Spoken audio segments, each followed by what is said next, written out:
Then we can actually share some beers with other people too, maybe on the show. Yeah. So, Maybe. I like your style, dude. Yeah, exactly. Yeah, He gets it. that guy knows. Yeah. He just gets Is me. that guy dead? What? No. Negative. That guy doesn't age. He never. Bullshit.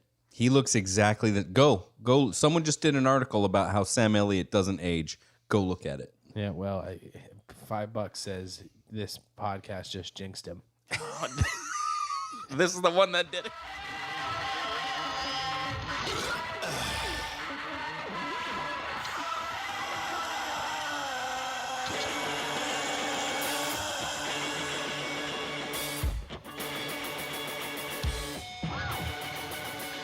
Hey everybody, welcome to another episode of the Hoppy Craftsmen. Yes. I am Chris. I am Nate. I'm Jeff.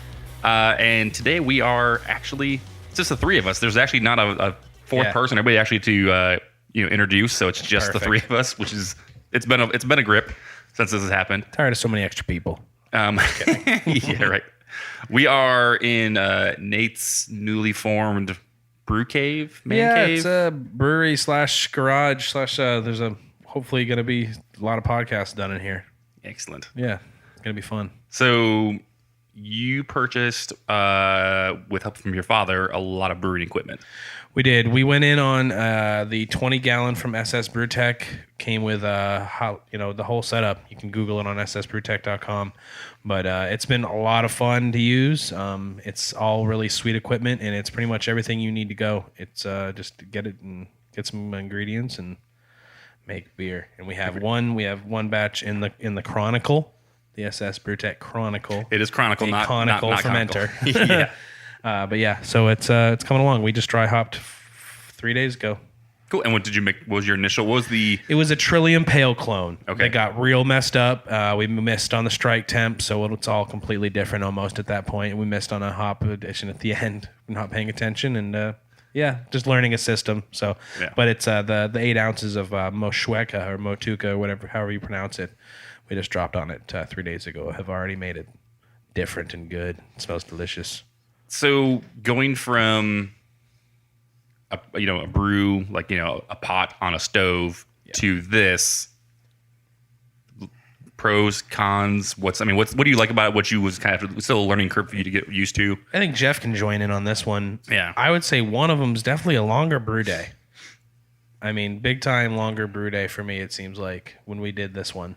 Okay. But I mean, your struggles with coming back and forth with home brewing yourself, Jeff. Yeah, absolutely. And learning, and I'd done partial mashes before, but I mean, to me, making the transition from extract brewing into all grain brewing was not that big of a deal. Mm-hmm. Especially, I went in, for people who haven't heard or know, I bought the Grainfather system because it's like a self-contained, basically all-in-one system. It's everything except the fermenter. That thing makes it really easy. You can basically program it with your phone, temperatures. The thing goes crazy and beeps at you for hop additions. But yeah, it definitely makes for a longer brew day. There's definitely a lot more cleanup. Yeah. A little more logistics involved with what are you going to do with, you start out with, 13, 14 pounds of grain from a 5-gallon standpoint. It's like, what am I going to do with all this? Yeah. And I keep meaning to make dog treats, and I still haven't done it because by the time I remember I have it, the grain just smells like total death. Every time you grain out, you're like, shit, I wish I was well prepared at this point. Yep. To be able to actually reuse exactly. the grain. Yeah, you're like, every time you're graining out, all that stuff smells so good. You're like, you're right by a shit. dairy, Nate. Be like, hey, feed this to your cows, man. Yeah, just dump it out in my backyard. Now, Jeff, what did you just get done? What do we have a crowler or actually a whole crowler? We do. I felt pretty comfortable with my first all grain batch that I did. Like I said, this ain't my first rodeo. I've been doing extract and partial grain brewing for a long time. Right. Never did any crazy additions, no fruited additions. I messed around with vanilla before. I've messed around with smoking the grains before. So that was all pretty cool and easy. Of course, fruited gave me a little bit of anxiety because, the whole chance of, spoiling a batch because of, cleanliness, if there's some funky bugs on the fruit that you're putting in there, you could spoil your batch. Not that big of a deal. Throw caution to the wind. And I'm a big fan of Cactus Cooler. Right. And for anyone who doesn't know what Cactus Cooler is, it's like an orange pineapple soda that's pretty prevalent out here in Arizona. I don't know if it exists outside of Arizona. I assume it does. It should. But who knows? So I was thinking, I like milkshake IPAs. I want to do a milkshake IPA. What would happen if you put pineapple and orange in a milkshake IPA? So I just what would happen? I just went with it. That's a good question to ask. So, and before I even started, I did some minor asking around. I didn't want to go to a pro and basically say, do all this. I still wanted it to be, my beer on my terms and say, no, I came up with this. So I did a little research and, it was looking like 3 pounds is kind of like the standard fruit addition for a 5-gallon batch of beer. So what I did was I did about 2.5 pounds of pineapple into the secondary, and I put like the zest of like 4 or 5 decent sized oranges in there. I whipped up a batch of sanitizer. I threw the oranges in there. I let them sit in there for a bit, took them out, peeled them. We have one of those cool little nice. spiral machines where it basically makes these shoelace spaghetti type. It's just these long strands of freaking orange zest. So I dumped them in there, racked the beer on that, and just kind of let it go. How long did it sit on the fruit?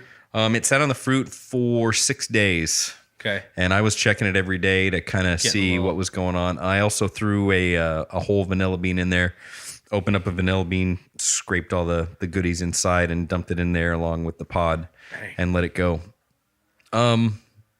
I was kind of freaked out and disappointed with some initial flavors because I was getting this really synthetic kind of funky taste. And I didn't think it was an infection. I didn't think anything got in there. And, you could tell that it was coming from the orange peel. So the orange peel, I was thinking maybe, I didn't use the right kind, or maybe I should have just done the orange fruit. But everything that I read that oranges don't really have flavor. If you've ever squeezed your own orange juice, it doesn't taste like the shit you buy in the store. Yeah. It tastes like really sweet water. Right. And so that's why I went with the zest. It's like I don't want to basically just put a bunch of sweet water in there. And you read a lot of brewers, they never really use orange, but orange peel is a big thing. So that was my decision to use orange peel. So long story short, I was sitting here. I even told you guys, it's like, I don't know if I'm going to let anybody try this. It kind of bums me out. There's this funky off flavor that I'm not cool with. Right. And it's so easy to be super critical of yourself anytime you brew anything. It's crazy. In beer, in anything that I do, like guitar playing, whatever I do, I am always my own biggest critic. And so I had my kids over, and for anyone who's like freaking out or gonna freak out, my children are adults. My youngest is my son. He's 25 years old. My daughter's 30. So I had them try it. My daughter doesn't even like IPAs, and she was like, "Wow, this is really good." And it's same thing with my son. He's like, "Yeah, that's really good." And so I did about 3 days. 3 days into it being on the fruit, I went and I dry hopped it with, I think it was like an ounce of Citra. Nice. And then I kegged it, took it off the fruit, let it mellow out a bit. That funky orange flavor was still there. So then I dry hopped it with another ounce of Citra in the keg.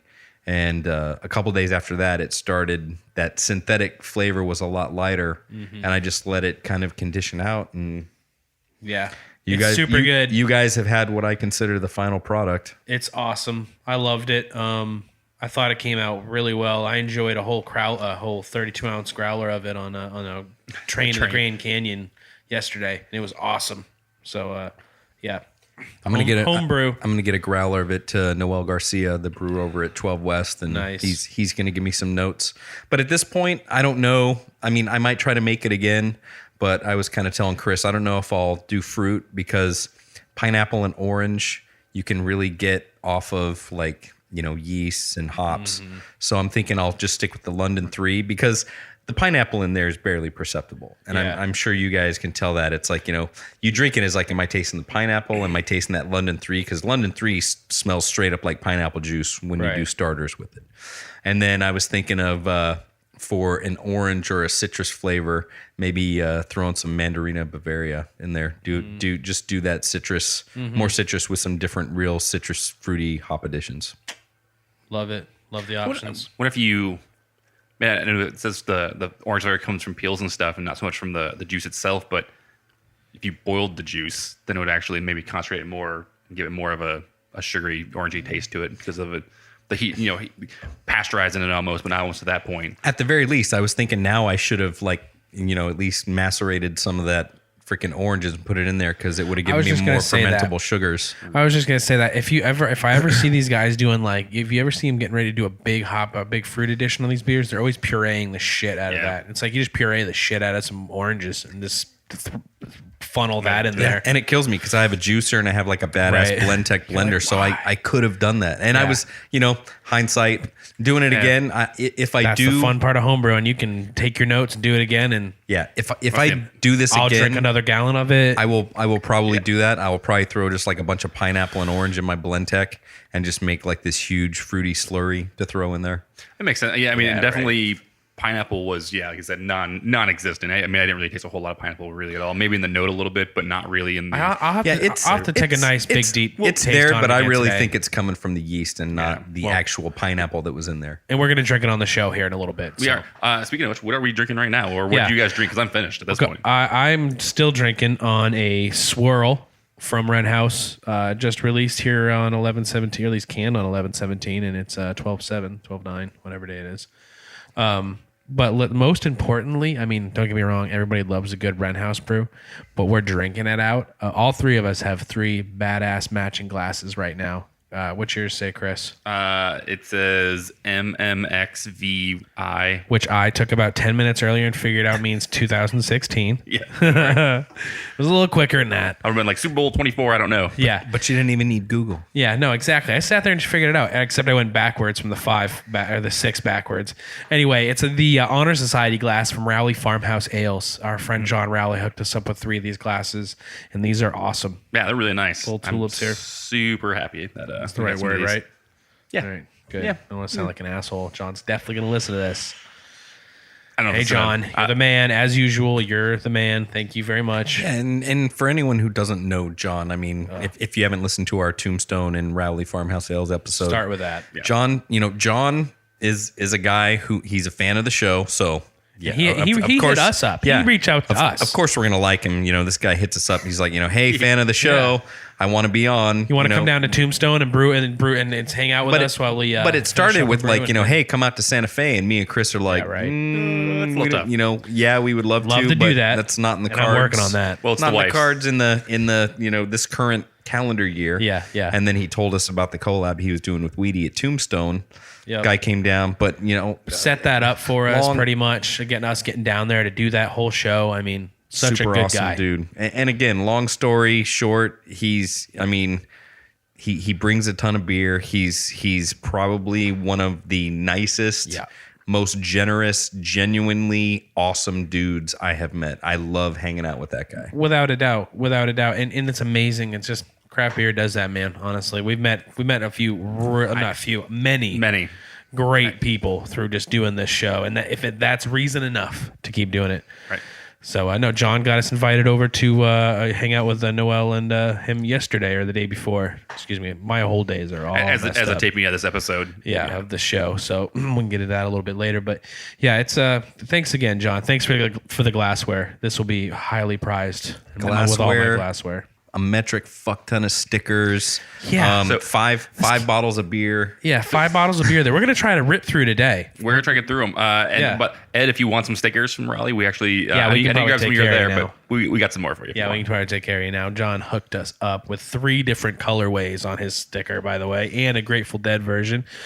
Yeah, can't say enough about Rowley Farmhouse Ales. Definitely going to have to drive down there after my wife, if we have this kid here next year. So. Excellent. Yeah. We'll finish up your fucking beers, guys. We'll finish up our beers. We'll take a quick break maybe and come back with another brew.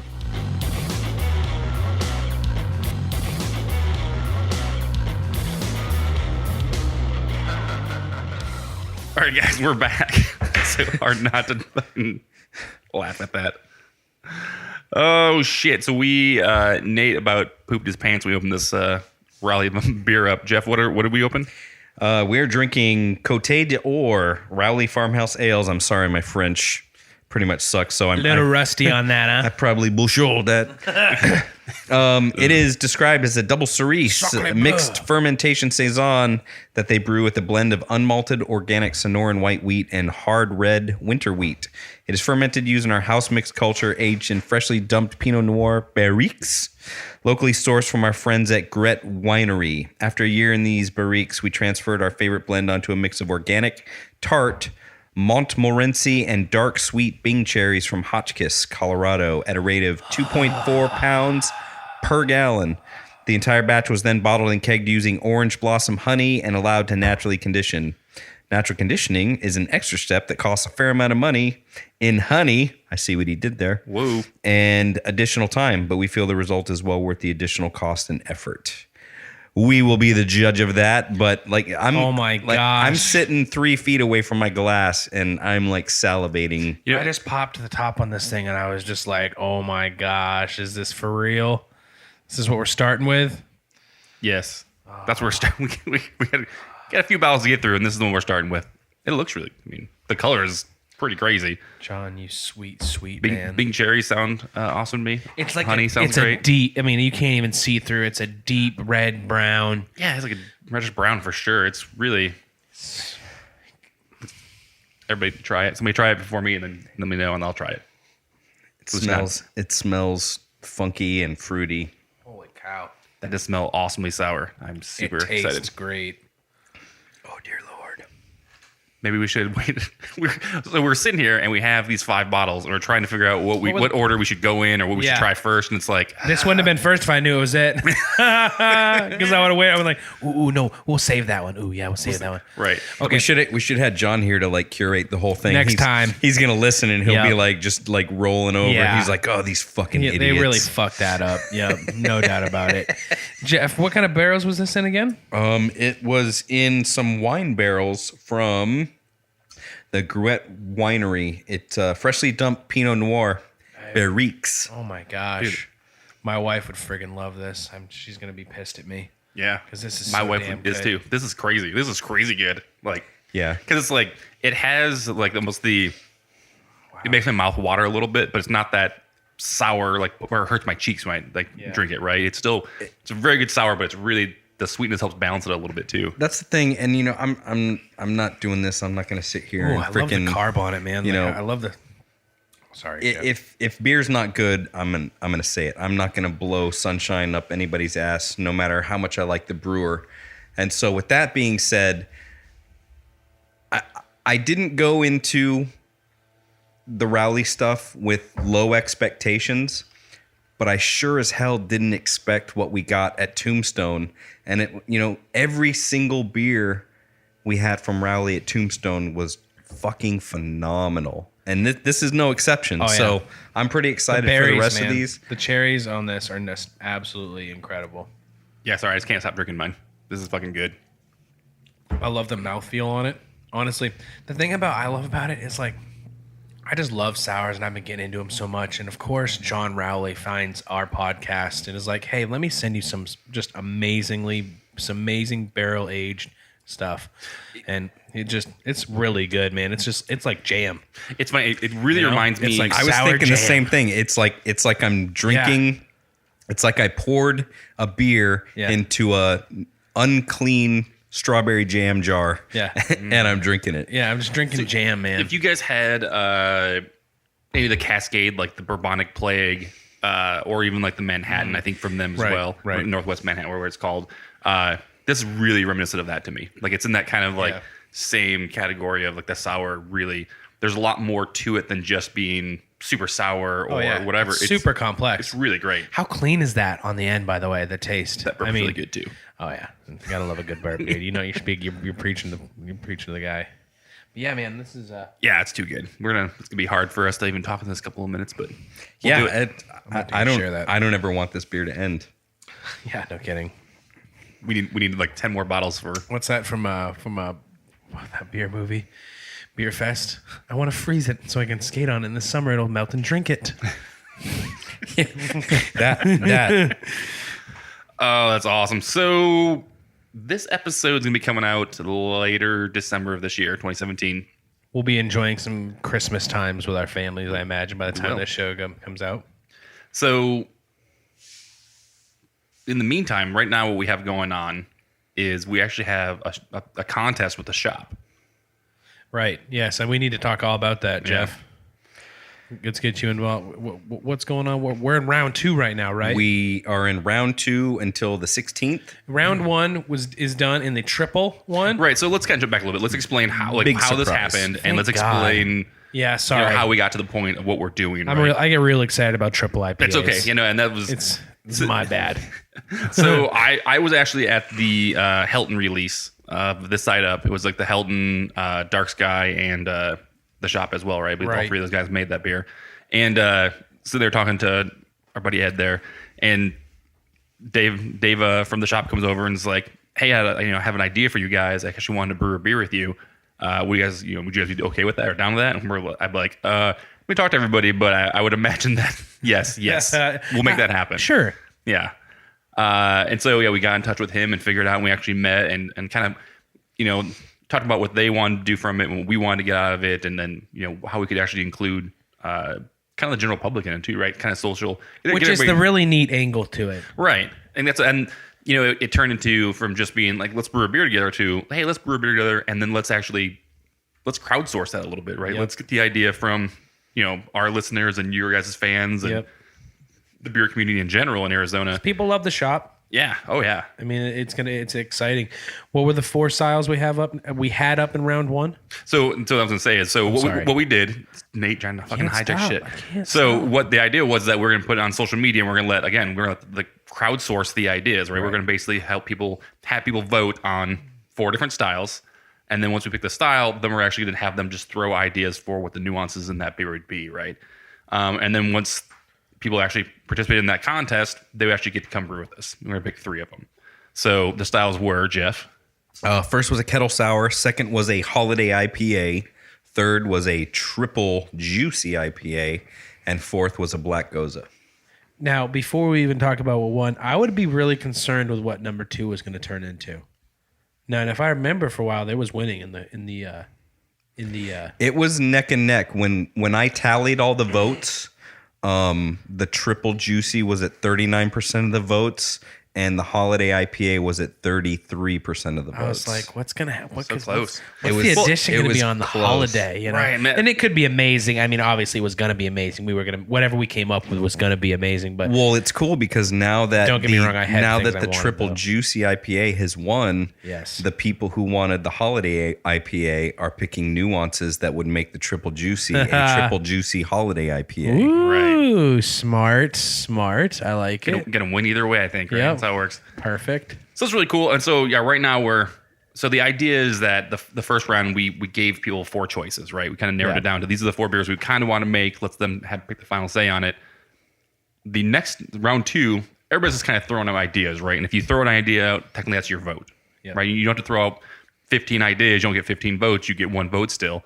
But then we're going to sit down with the shop after that happens, and we're going to go through probably a few that we liked, that we thought was kind of cool, some that they like, or some that stood out to them, and kind of like talk back and forth about is it feasible, is it not feasible, why would this be feasible, and kind of go from there, and then actually kind of narrow down on a podcast actually what we're actually going to be brewing. Nice.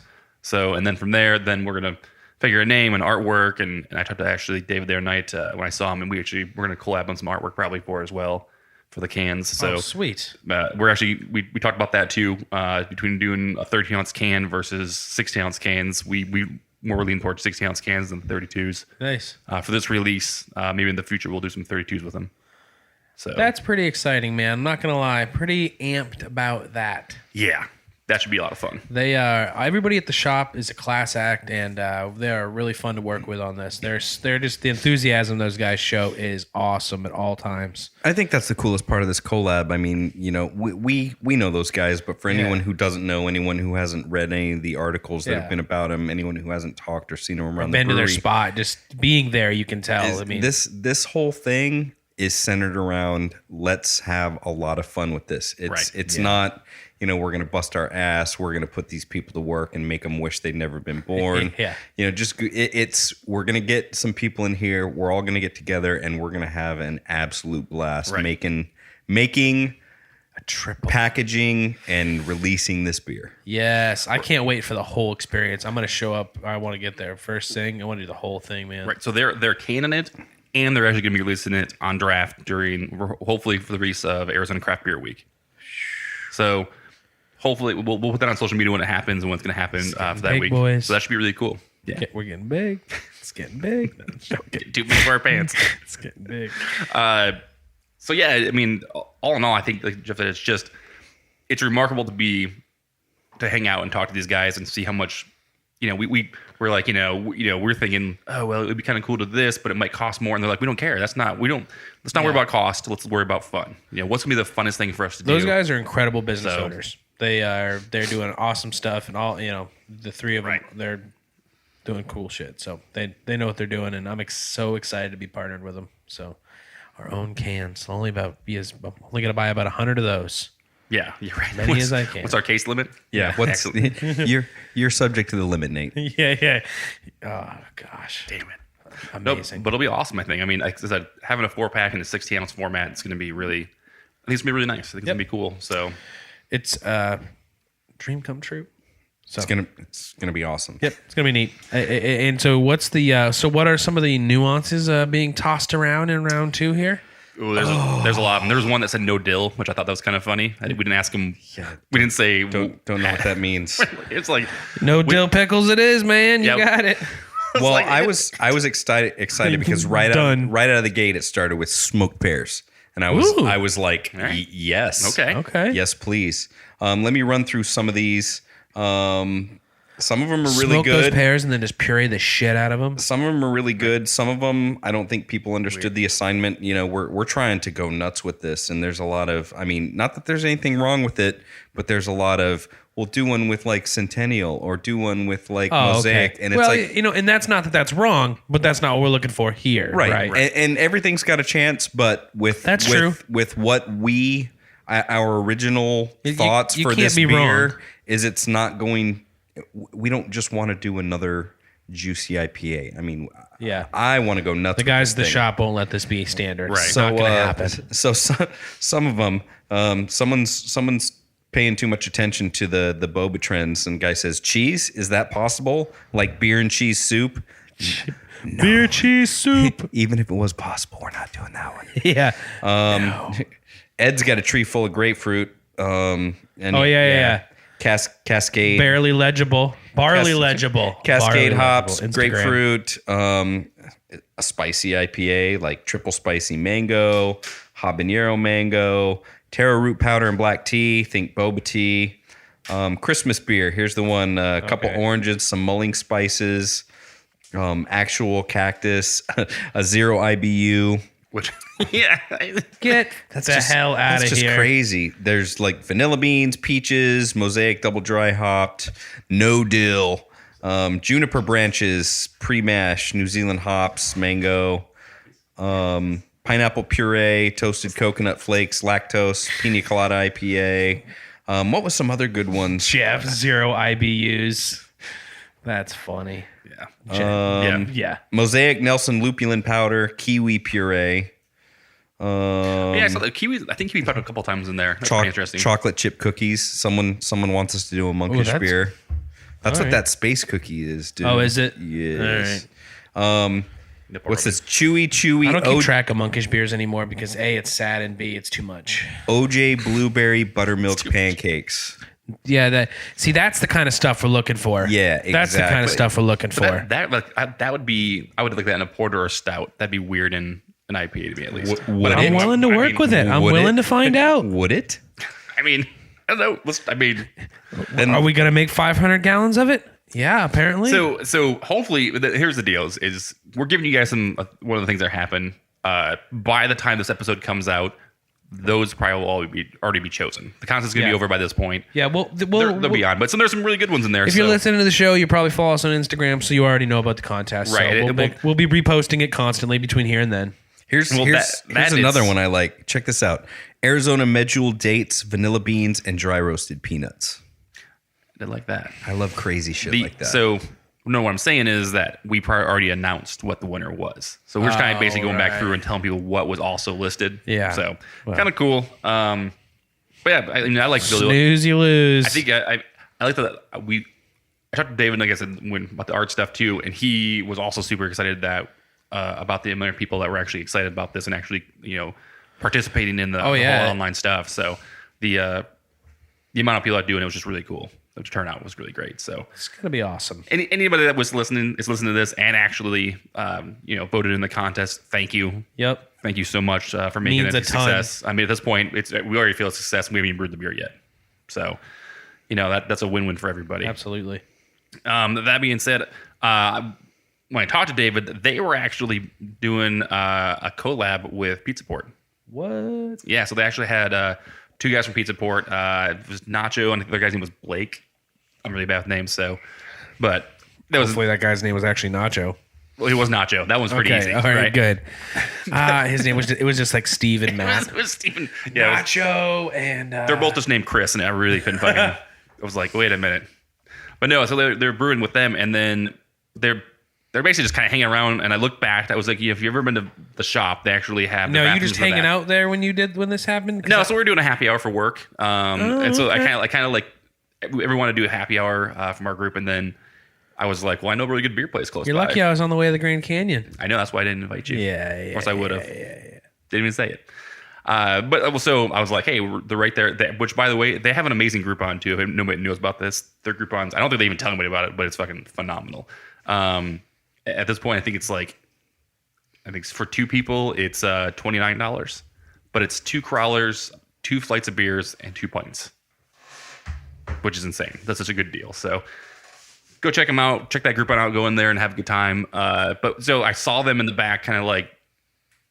They're all back there, and they had a little brewing sculpture going, and I was like, "What the fuck is that?"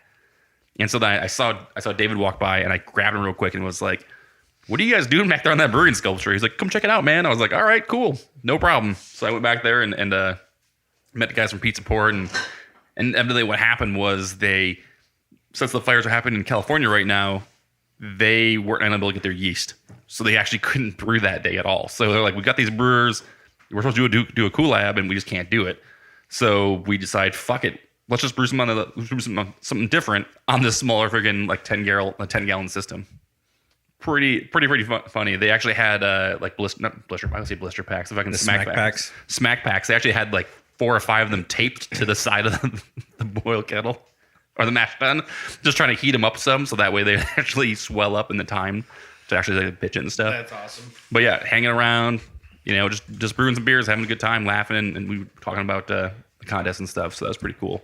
And then if you watch their Instagram, they actually did get to brew. I think it was today or yesterday. The beer that they're supposed to be doing. So awesome. I saw that. So very cool with them guys.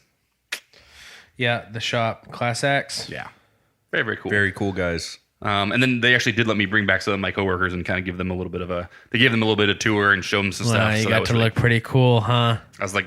Pretty big deal, Chris here. I know some people, guys. What's up? Nah, it was really cool. It was really nice to let them guys come back there and hand check the place out. So that's awesome. So round 2 is, as of this recording, round 2 is active. What are the next what's the next rounds to come? No more rounds. This is it. No more rounds. Round 2 ends on the 16th of December. Yes. At which time we are going to pick a winner. I don't know if we'll announce it right away on Instagram. I don't know if we'll announce it on the show. Multiple people coming to brew with us? Three people. We're picking 3 people. Nice. We have 0 preference. God, that's so good. Sorry. Yeah, it was. Yes, John, that one was a good one. What was the name on that beer again? One more time. It's French. It's French. Côte d'Or. Côte d'Or. Yeah. D'Or. Double cerise. Seriously, super good. Rowley Farmhouse Ales. Check them out. Rowley Farmhouse Ales on Instagram. I don't want to finish this. I don't want to be done with this beer. Thankfully, we got 4 more to go, Jeff. Don't you worry about it. I don't want to quit you. I can't quit you. So what else we got going on, guys? I'm not quite positive. We don't. What else do we have going on at all? Do we have going on? New website. We do have do we have .beer? .beer is up. .beer is and up. lightning fast.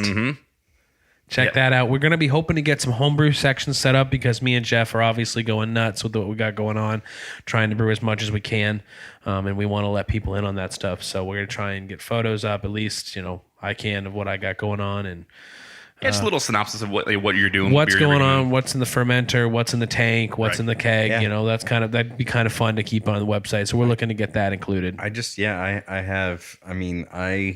have so many crazy thoughts about doing additions, and it's stuff that should, by all intents and purposes, just be a train wreck. But I'm gonna try it. Yep. Learn from my mistakes, see what's happened. But I intend on making a bunch of crazy beers this coming year. I want to just build a nice house IPA. I just want to build this. I want to try and come up with a nice base recipe, and I just want to do it like 20 or 30 times until I get what I want. The recipes I've been doing, hop additions, dry hop additions, whatever. But I'm waiting to hit that. Okay, I found my base IPA. I found my base blonde. I found my base whatever. Right. I just want to try all kind. I don't know that. I don't. Me personally in brewing, you listen to these guys talk. They tell you what happens at a whirlpool. They tell you what's happening at a steep. Where you're at, and what's affecting your bitterness based off when you add your hops. Still want to do it I still want to do it as many different brews as I can with adding as many different variations as I can because that's the fun part. So that's what I'm looking forward to doing big time. Very cool. Yup. Get into doing some crazy step mashing and all that. Yeah, I want to build a rims tube. I'll tell you a funny story actually because by the time this comes out, it could be Christmas-ish by the time this comes out. I was calling around. I was trying to find. I did a bunch of research on a rims tube because if anybody here doesn't know what it is, it's a. What is rims? First of all, what does rims mean off the top? Recirculating something mash system, immersion mass system, something like that. Yes, I know. that's it. We should know. No, that's it. Cool. All right. I fucking knew that. But anyway, it puts a heating element at the bottom of a tube, and it puts you can put a thermo well at the top. You can do a K-type, whatever, thermometer, but whatever. It's just a really cool way to either step mash or control the temperatures on a mash, whatever. And so I was looking for a kit, and I found one at NorCalBrewingSolutions.com, and I called them, and it was out of stock.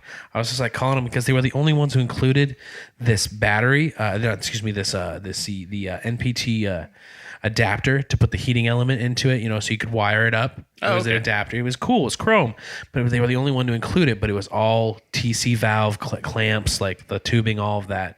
So it would be real super easy to clean, and you could put a sight glass in the middle of the rims tube if you wanted to. Really? So I called them and I was like, "Would you guys just sell? I see you have it out of stock. When do you expect to get it back?" And they're like, "We got everything but the adapter." And I was like, "Well, just sell that to me without the adapter." And they're like, "Sure." And it was the best deal I'd seen for one. So I just bought it for myself on our main card and told Katie, I was like, "I got myself a little Christmas gift. I won't open it. I'll send it right to you can just wrap it right up." So it's currently here wrapped and under my Christmas tree. So just looking forward to get that rims tube in about a month. It's like a turbo man. Yeah, exactly. Well, it's funny. I think Weedy was actually selling one on really. Yeah, the nice. Arizona the homebrewers forum on Facebook. Funny. That's the reason I didn't even know what that. I was like, that's what it's called because I saw him selling one, and I was like, "What the fuck's this?" And I went and looked. That's awesome. I've never seen that before. So yeah, I want to build one. I want to do all that. And that's the fun part of homebrewing. That's another reason I went to the Grainfather is I stress out over temperature control. Yeah. And with the Grainfather, that's why me and Chris were even talking. At this point, I don't even think I will do a brew sculpture. I'm actually considering getting another Grainfather so I can do bigger batches. Do they make any a larger size of those yet? They don't, not yet. But I'm also looking at there's another company called Browmeister or something. That there's a lot of really couple cool different ones that do that. all-in-ones. But I love my Grainfather so much. It does a good job, and it comes with that cool counterflow wort chiller. I mean, it comes with it's a cool little. It's definitely a badass kit. Right. If you want to do easy all grain, really easy all grain, that's definitely a way to go. You just want to get back to all grain and be doing it in your kitchen. I love it. I love it. Two German shepherds running around you, and you just want to be brewing some beer. I'm telling you right now, I will brew a beer called Hair of the Dog. Yeah, exactly. I know. I'm trying to. You guys know exactly why. I want to design one called Tonka and make it like a big triple IPA. Fuck yeah. So I think I saw the Grainfather on sale recently for $8 $800. They did a $750. they did a $750. crazy sale, and that's where our buddy Jake got his. It was $799. Yeah, smart pickup. Yeah, so I paid $1,000 for mine. Yeah. Oh, that's a good deal, man. To get going on all grain and being able to recirculate and keep that mash temp the way that it will. The only thing I really want now is I want a nice conical fermenter because Carboys are giving me the blues. Dude, they are.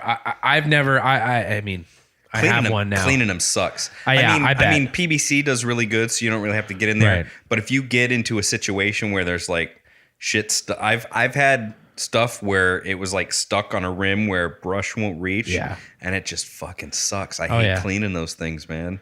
And like you said, you got your conical here in your fridge, and if you want to do a little nip, you just go in there, you're like, bloop. Yep. Me, it's like I got to find my fucking thief. I got to sanitize it. I got to freaking go and freaking dip it in there and hope that I don't like get like a bunch of freaking Croizon and hot fucking sediment and bullshit in there. Went from primary to secondary just by sitting at the bottom and pulling all that shit out. Just taking it all off, and it spoils you big time.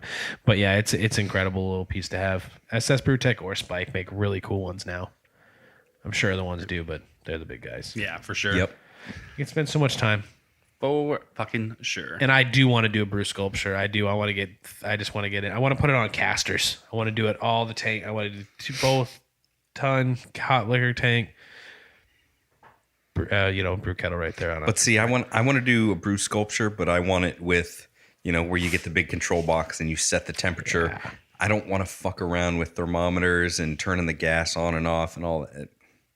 That's stressful for me. Electric will be fun to go to one day. It will happen. My dad's like, this is nice, but I do want to go electric at some point. It's like, Jesus. But it is fun because it's just the doing it yourself part. It's a blast. Yeah. So what's been going on? I guess in the news. In the news wise, we should probably get to that. But you want to take a break first, or do you want to actually get another beer? Yeah, break beer, and then. But this time we'll open the beer on the show so we can get initial reaction in case I yell again. Like I did the first time I opened that round, the first Rowley Nate beer. made inappropriate noises. Yeah. So, we'll be right back, guys. Do we have a button? Oh, does Jeff have a button to push? I don't know. I don't have I have the button. I have a sound that's not a button yet. If you want me to do that, that's good for a break. Oh yeah, let's. If you bear with me momentarily. Oh, I can edit that. Yeah, we can cut this right out. Nate's sword fighting with himself over there. We can cut this Jeez, right. I gotta take a leak so bad I can taste it. Perfect. I am the keymaster. Okay. We'll see you in a minute.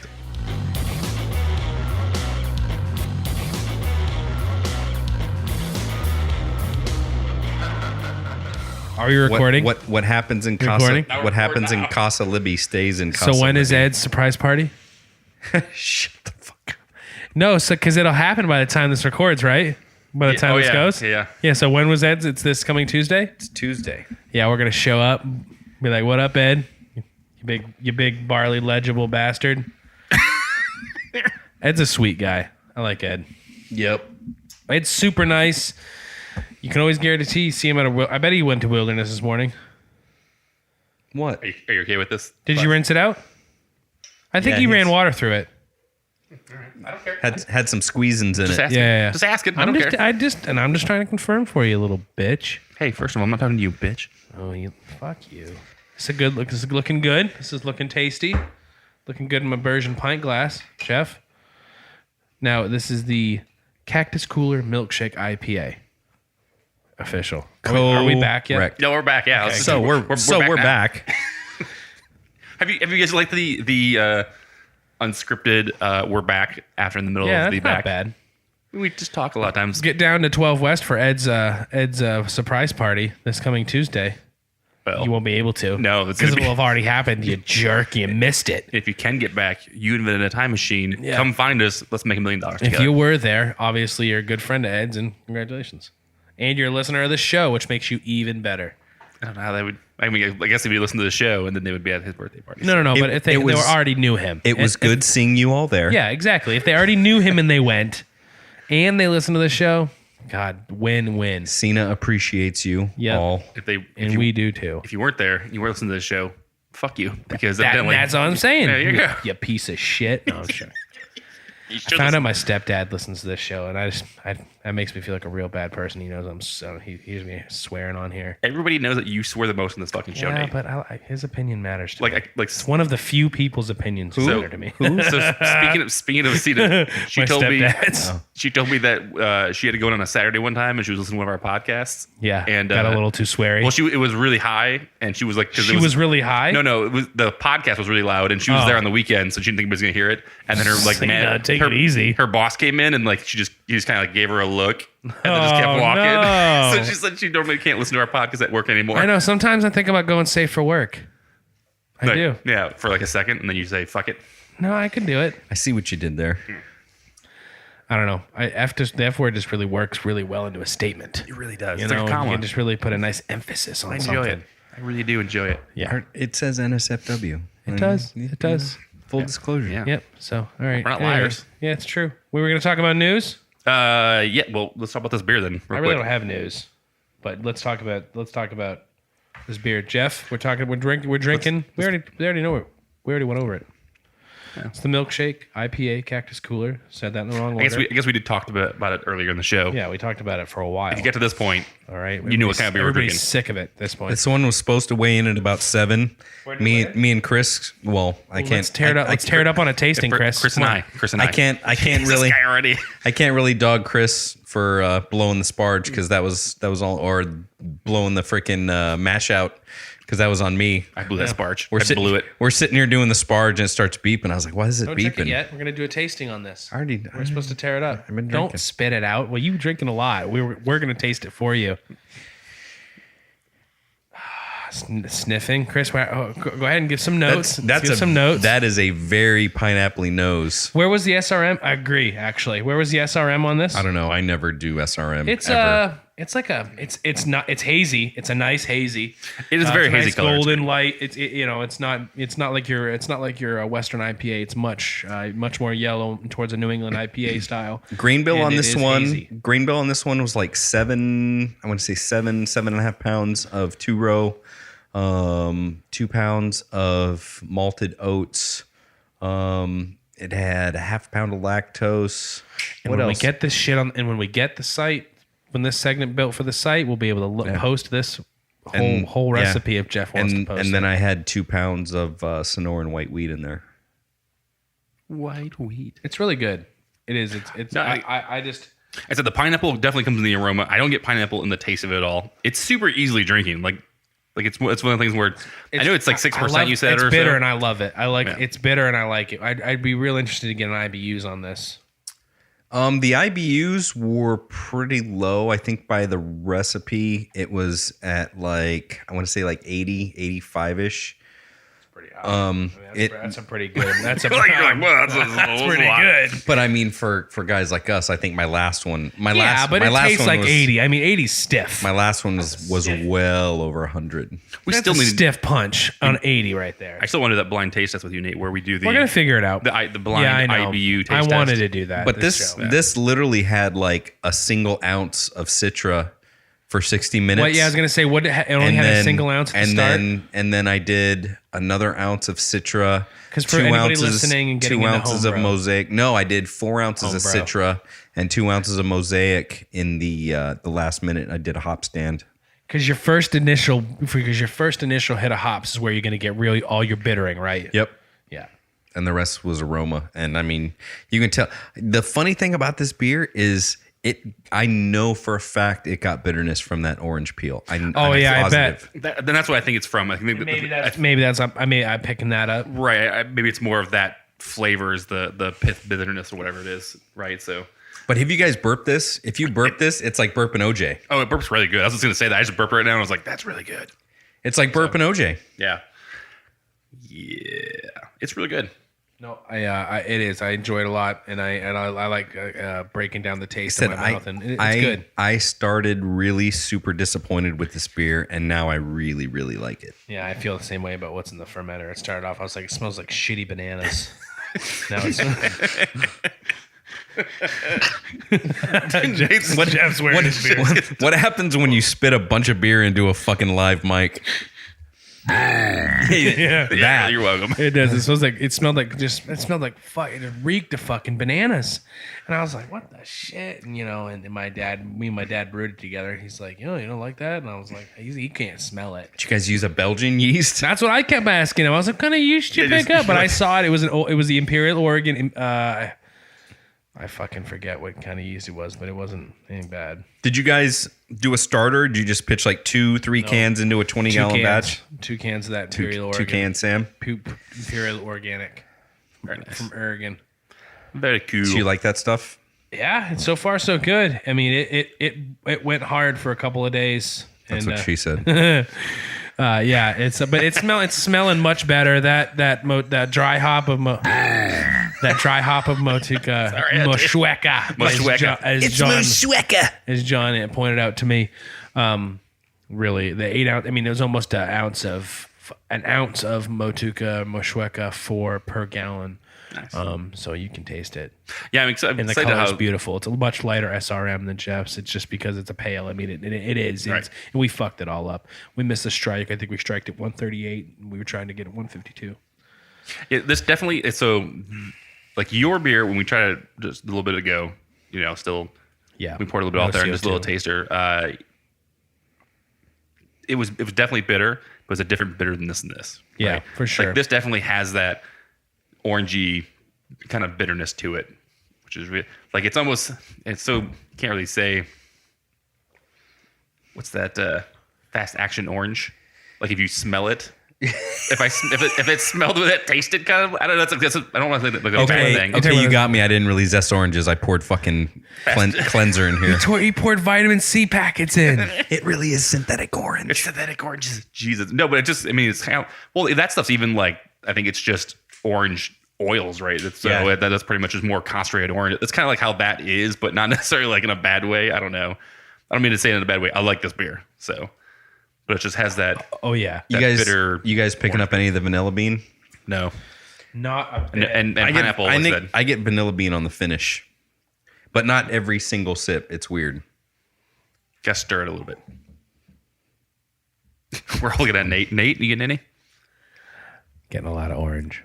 Yeah, I getting a lot of orange, but it's good orange. It's a lot better than it was. Yeah.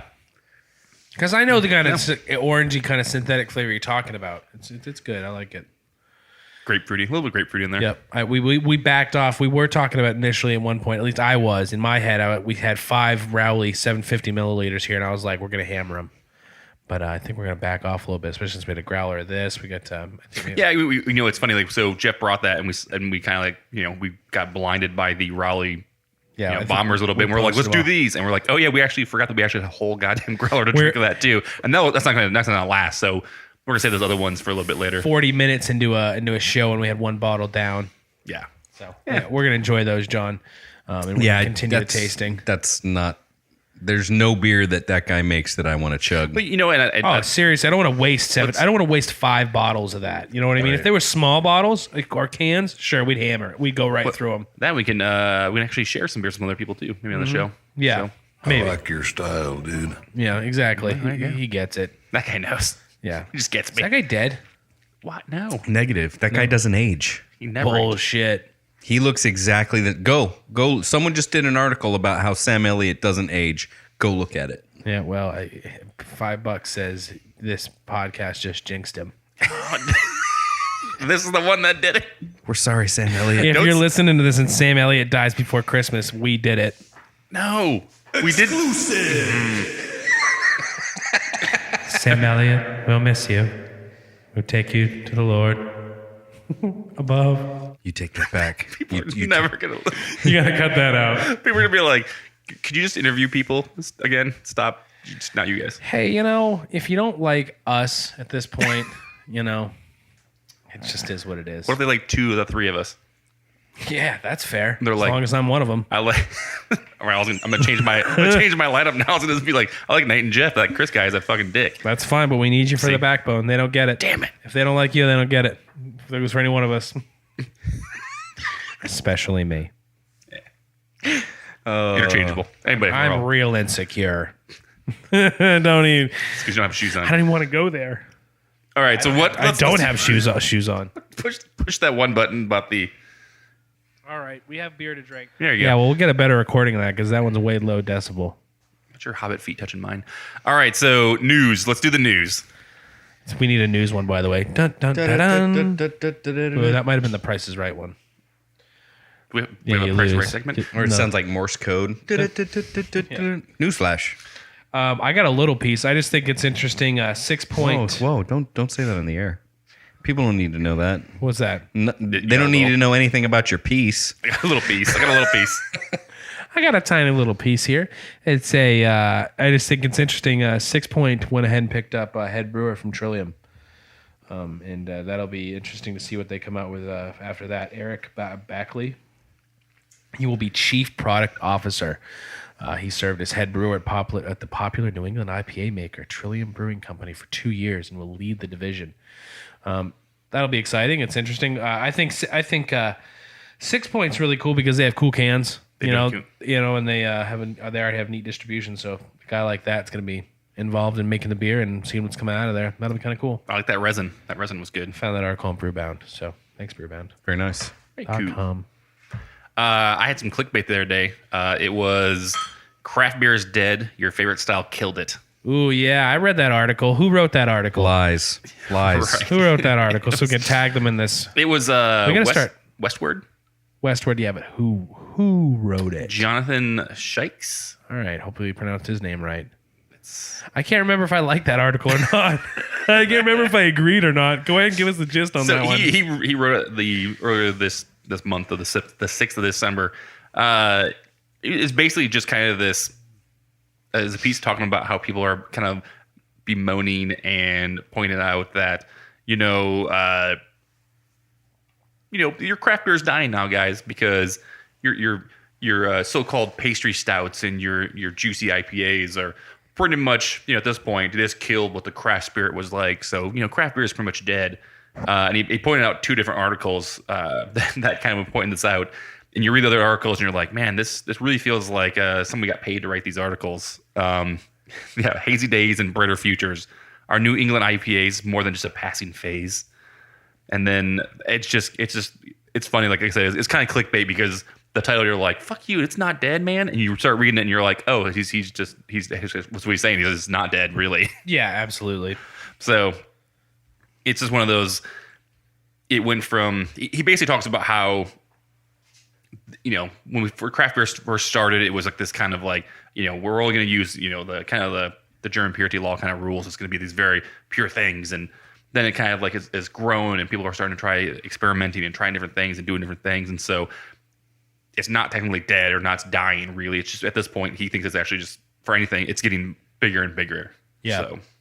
Well, I agree. I liked the name. I like the article, the name of that article alone. I kind of chuckle when everyone mentions that, the NEIPA, craze is dying and, it's going to go away and it's not even a style. And I think a certain kind of IPA is certainly dying. I think there are certain those super malt forward, crisp, clear IPAs aren't at the foremost of anybody's. You're not seeing those fill up any tap list. Well, I think it's like any kind of trendy type of thing, and not to say that malty IPAs were a trend, really. But I mean, that's still kind of almost this.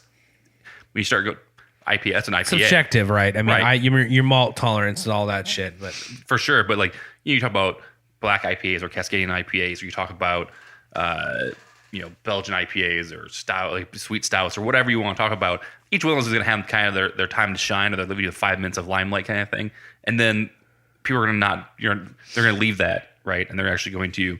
I think anybody that it's like hazy IPAs at this point, right? Everybody's doing one, no matter what, just because they have to do one now. They're expected to, right? Yeah. I think the people that are doing them well are still going to have them, and I think everybody else is going to be like, okay, I'm over with it, and they're just going to fucking do something different instead. Yeah.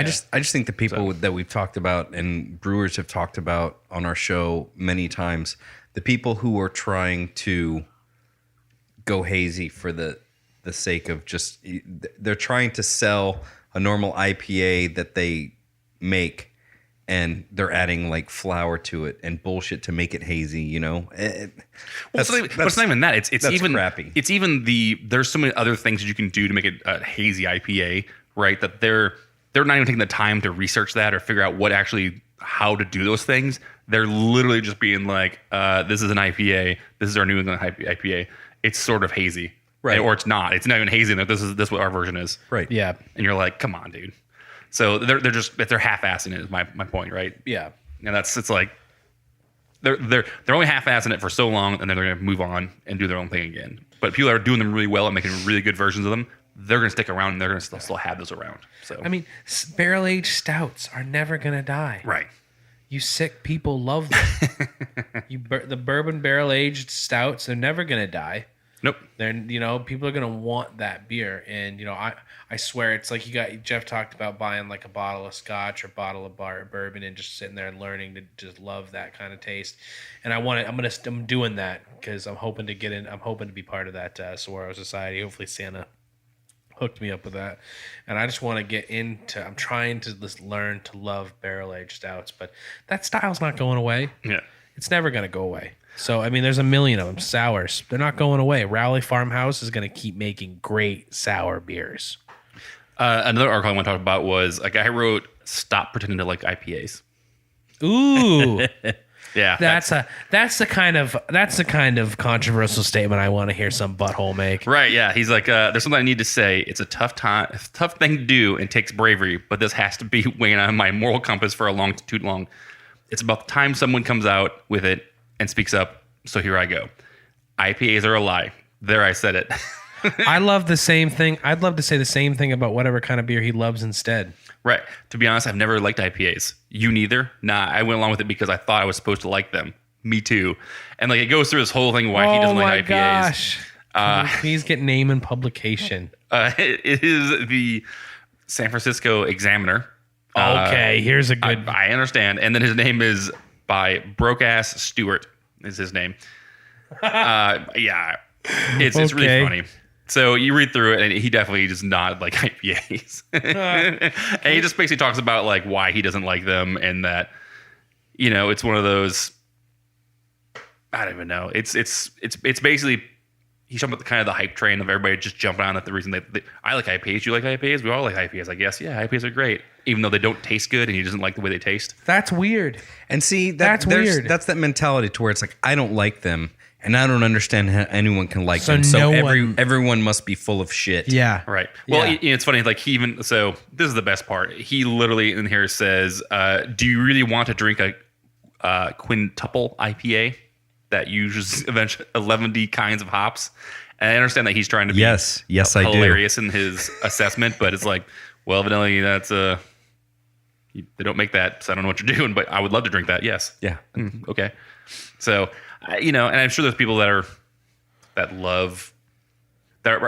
doing what he's saying. There are people that probably don't like IPAs and they're trying to. Nobody should do that. Right, and that's the thing is no one should do that. If you don't like a beer, it's okay to not like beers. Nate doesn't like fucking barrel-aged beers. We just talked about this. That's fine. As far as bourbon goes, yeah, whiskey barrel, bourbon barrel. Fuck no. Wine barrel all day. Right. Pinot barrels, hook it up. If you drink the weight at 12 West, it will literally kill you. I bet. What's my thing is that I bet. That's the thing about craft beer, and this is what this guy doesn't get evidently, is that and if the other people listen to this that they feel like they have to like something even though they don't like it just because everybody else does. Silly. Stop doing that. But again, this I mean, I saw the picture of the guy. He doesn't really look like a millennial. He's not like a really young guy. But in this whole, Instagram, Snapchat, Facebook world we live in where social media dominates, it's created this culture where everyone has an opinion on everything. And it breeds this kind of shit where someone's like, I don't like something and I feel strongly about how terrible this tastes. So anyone who likes this is full of shit. Yeah, nobody else could possibly like this. I hate this so much you couldn't like it. Yeah. And it's funny, like he even says, so the IPAs that came out 15 plus years ago, like Racer 5 and Lagunitas, were more balanced and inviting. What does balanced mean? Chris Where's loves the malt? that. Chris loves that term. that's a great term. I find that term not to be too confusing. I find it to people who like old style, true India pale ales.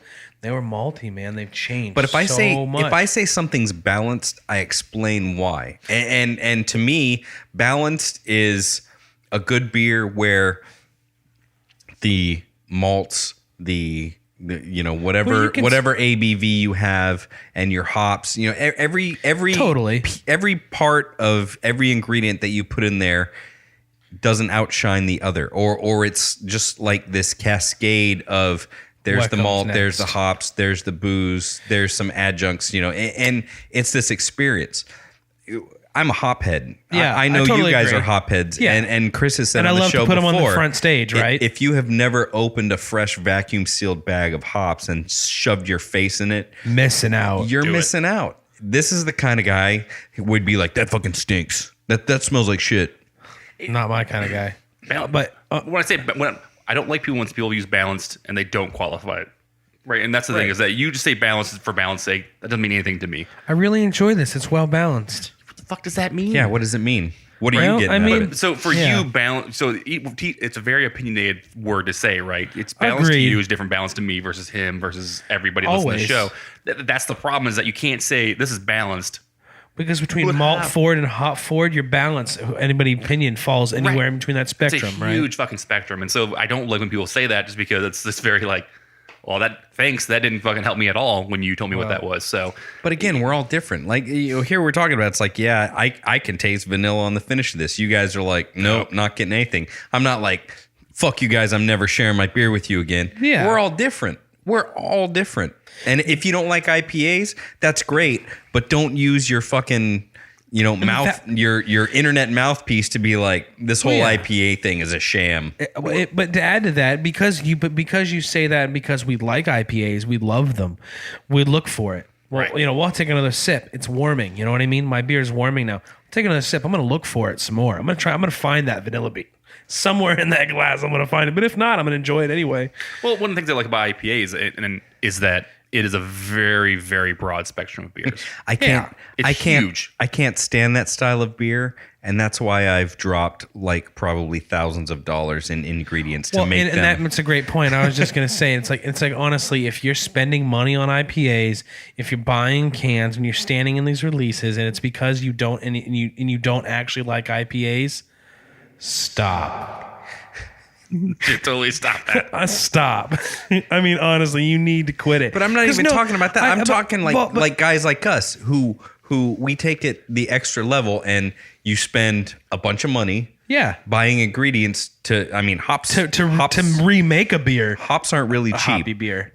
So None of this is cheap. And then on top of the fact that you're now investing 5-6 hours of your day to make this beer, because I really don't like it. I just want people to think that I'm into IPAs. Well, and exactly, but and I could do the same thing for stouts, but you guys never catch me trying to catch. CBS can't bottles. Everybody's like trying. Okay, I don't care. why would I waste my time picking that up? It's an opportunity for me to save money. If you don't like a style of beer, don't buy it. right. 100% Period. true. Yeah, That's it. Yeah. I love not being able to have to buy these barrel-aged bourbon stouts because I'm like, guess what? I won't like it. You know what? But here's the deal. It's like, okay, so saisons. I don't hate saisons, but saisons aren't my favorite style of beer. But Yeah. that being said, if I'm someplace and I want, You believe people like them. I'm sure people like them, and even more so, You aren't- I believe there's a saison out there that I will like. Oh, yeah. Right, and so I'm not going to stop trying saisons just because they're not my favorite beer. I really don't like them. You're not so entitled to think that just because you don't like them that no one else could. There will be one saison that I will fucking love. I'm sure there's one IPA that this fucking guy loves too. He's fucking want to write this article. So I don't know. Maybe I hope he hates them all based off his. I mean, I just think that's a really asinine thing to say. Yeah. It's What was the publication again? the San Francisco Examiner. What did he write this up? Is this an opinion piece for any particular piece of the newspaper? No, he calls IPAs the bullies of beer, though. No, he did not. He does. He calls them the bullies. What, like the bullies of your palate? Yeah. Yeah. Pretty much. Does he list his name and email? He probably does. It will be the link to this article. This is very will be in the blog. Don't worry. That article seems very David Clarkey. We need to tag him. If he has an Instagram or something like that, we'll make sure to tag him so he can listen to this podcast. And we disagree with you. What was his name? The homeless what guy? No. Broke ass Stewart. Broke ass Stewart. Homeless Stewart. You know why you're broke ass? Because you write articles like this. Apparently you're broke ass because you're spending money on IPAs when you don't like them. That's dumb. I don't know if he is. But maybe you just need to write an article about it. Maybe Maybe he just needs a hug. Broke ass Billy. Somebody's mission in life to find this guy a real beer that he might like. Yeah, I don't know. He just Fuck writes that. He can nights find out his and own stuff. beer. And he can stop buying IPAs because nobody's asking him to. Yeah, right. All right, guys. Same So the rest of us. moving along, Jeff, what do you got for news? News I've got. I'm pretty hot. I'm pretty heated up right now. I know. had, Sorry. like- Should have at the end. As much as we love talking about ABI InBev, I saw this article that I thought was funny. Headline reads, Bud Light hires old-timey town crier to issue cease and desist to craft brewer. So we have this guy. Yeah, I don't even want to. He's wearing like very old, like Victorian type garb and reading a cease and desist from a. It's like a singing telegram. It looks like a weathered scroll. But but does anybody else? Can anybody else give us a quick synopsis of the dilly dilly thing and what it means? Apparently, now I cut the cord. Because I don't watch cable. I cut the cord several years ago, so I don't have cable. I watch And this I saw this stupid- dilly dilly thing. So from what I gather, is Bud Light uses dilly dilly as a catchphrase now. Like it's What didn't the guy offer him like a nice mead? It's like the frogs with the three frogs, and they said, yeah. I think didn't the guy like offer him a mead in the commercial? And he was like, no, get the hell out of here. I don't know. I don't get it. I don't know what it means. I haven't watched it. I don't know, don't care. Trying Yeah. to- But Anyway, the text of the cease and desist. If somebody knows what it is, leave it in the comments of this podcast. Yeah, I hate to give props to AB and Bev, but this is kind of clever. Dear friend of the crown, Modest Brewing Company, congratulations on the launch of your new beer, Dilly Dilly Mosaic Double IPA, which from our last article we know nobody likes. Stop pretending like you like it. Let it be known that we believe any beer shared between friends is a fine beer indeed, and we are duly flattered by your loyal tribute. However, Dilly Dilly is the motto of our realm, so we humbly ask that you keep this to a limited edition, one-time only run.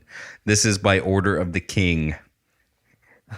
Pretentious much. Oh, I thought they did there. Disobedience shall be met with additional scrolls, then a formal warning, and finally a private tour of the pit of misery.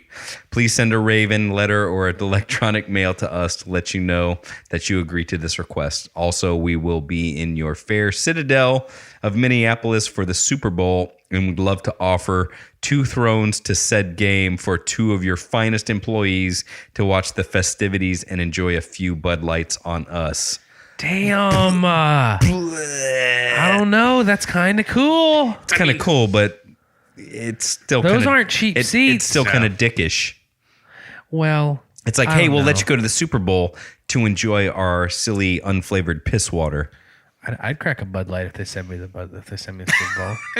There you go. If anybody's listening, wants to send, if anyone wants to send Nate to the Super Bowl, I will He'll do crack it. a Bud Light. You can take a picture of me drinking one, and you can like take it out. Like you can take a photo. We can do like a photo op afterwards because nobody really gives a shit about my opinion. But I don't know. I just think that's kind of neat. I guess. I mean, it's I'm not definitely above drinking any beer. I would sooner drink a Bud Light before I drink a Four Beaks beer. I think, and I know that's basically Four the same- Beaks? Four Beaks. I also would not drink a Four Beaks beer. Four beaks. Four Beaks. No, Four Peaks beer. I'm gonna pour some more of this beer of And I know, Jeff's beer. and I know it's the same. It's basically it's going the We have a same name for place this beer? now. Just yeah. calling the clone. Calling it the. I just call it Cactus Cooler IPA. Yeah, it's got the milkshake. It's got the what base? It's called I Drink Your Milkshake. Give myself top pour. There are 2 buyouts that happened. Evidently, we've been gone for a while, so there's best. Probably, I'm sure We there's more don't than we that. don't do this enough. We're gonna start doing it more though. Epic Four Brewing Beaks. acquires California Telegraph Brewing. Okay. So, what do you mean? Yay, nay? Do you care care. about other breweries buying the breweries? Don't give Not a a big shit. deal. That's like 4 Peaks buying somebody, right? Epic, right? I know. How big's Epic? I know Epic. I don't know Telegraph. Although Epic is pretty nationally, that's much larger than 4 Peaks. I'm a pretty big fan of Epic. Yeah, I mean they've been distributing good beer for a long time. Epic, right? Epic does tasty beers. Pumpkin, they did that. They got that pumpkin beer. Fermentation without representation. Yes, they changed the name of that for some reason. They changed the name of it, but they're the big bad Baptist guys, big bad man. Baptist, which I love.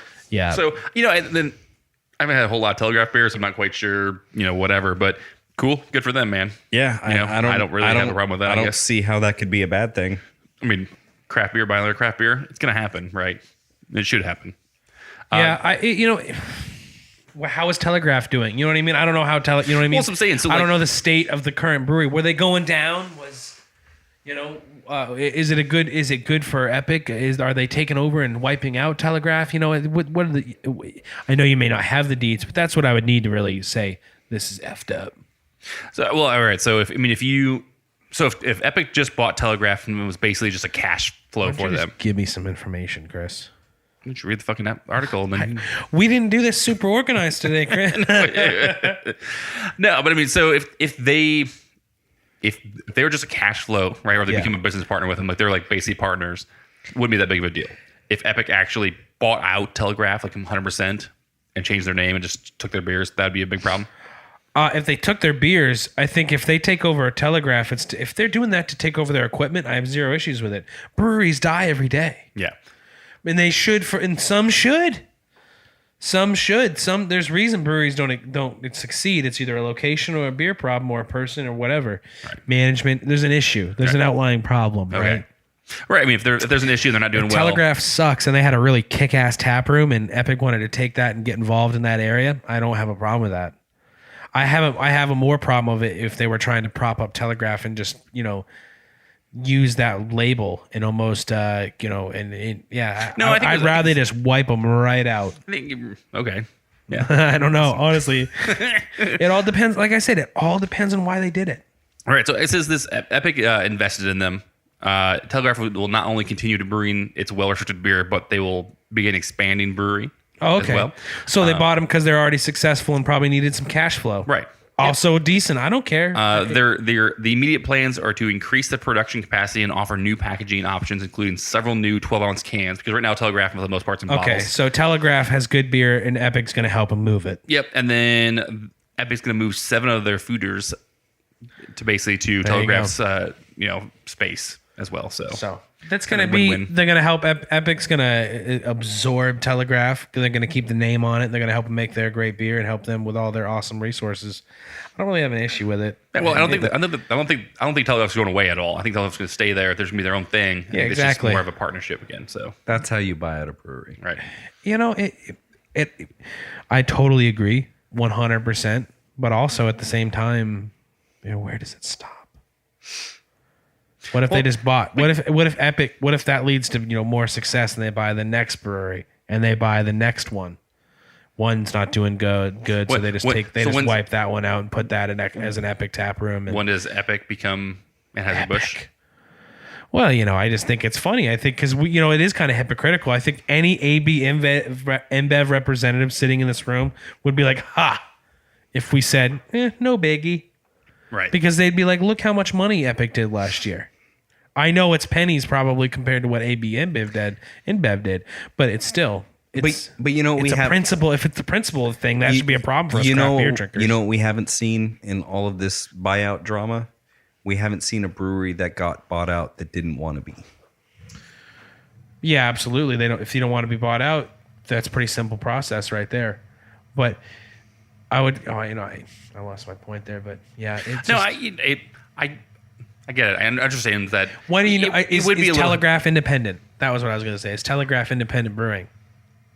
I don't know offhand. Apparently, I think they are. Yeah, of course, because of the size. But they'll still, and their ability to run. Right. Themselves. I think Epic's going to still let them be an independent craft brewery. So I don't think that. But that's what I'm getting at. Is hostile takeovers don't happen in the beer industry yet. I mean, ABI.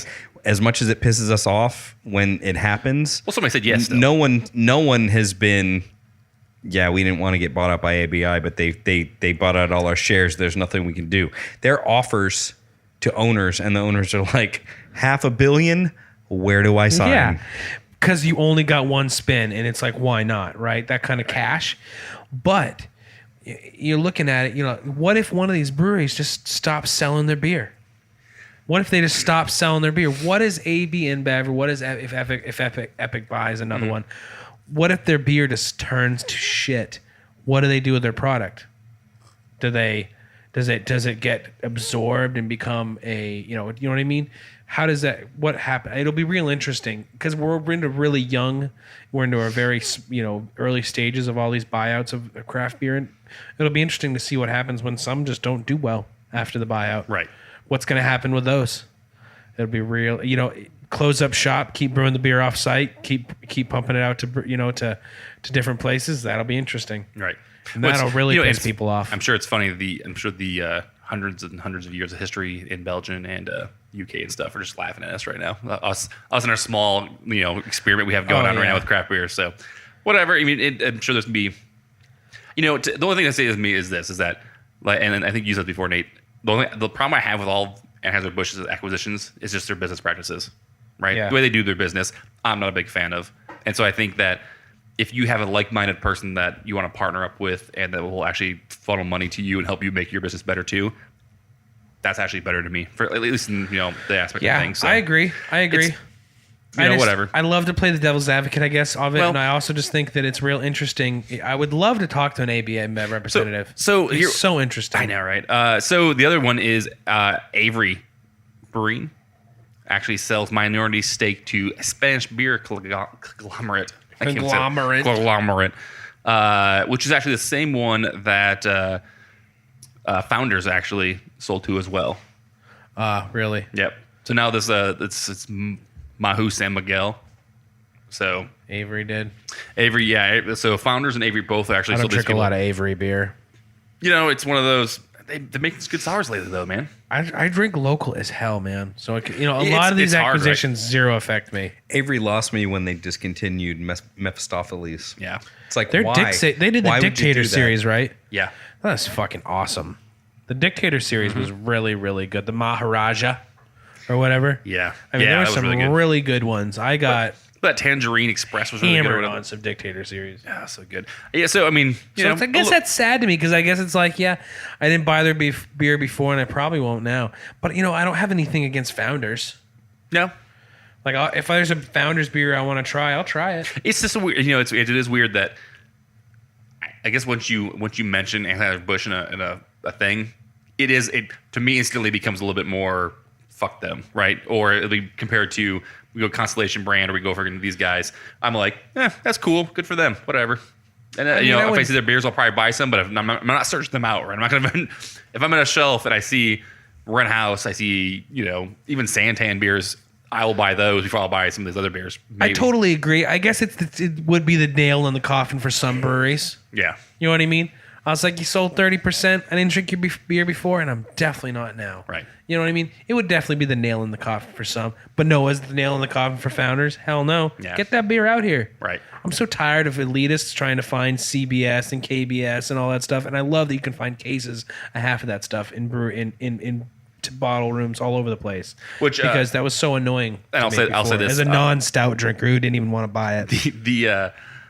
Somebody definitely trolled the Arizona Beer Enthusiast group on Facebook. Yeah, about they always do. It was like the best thing ever. They literally complained about these rare beers coming out. Like I commented on that. Yeah, I know, right? So, the person you commented to, I forget what I said though. It was like what was it? Was it TLDR whatever? And you're like, oh yeah, the TLDR on that one. Yeah, some guy complains about Wren House canning. I forget what it says. No, she's like TLDR. This guy wants Wren House beers, but doesn't want to drive to get them. Yeah, right. So exactly, and I totally agree with that. Well, it's funny because he definitely they're still on tap. By the way, he was complaining that he couldn't get quote unquote drink local rare beers. Drink local? How? I believe it was some shit like that. Yeah. I loved it. Yeah, And I don't want to talk shit about anybody on AZ Beer Enthusiasts because we love the people who run that, and it's a great forum.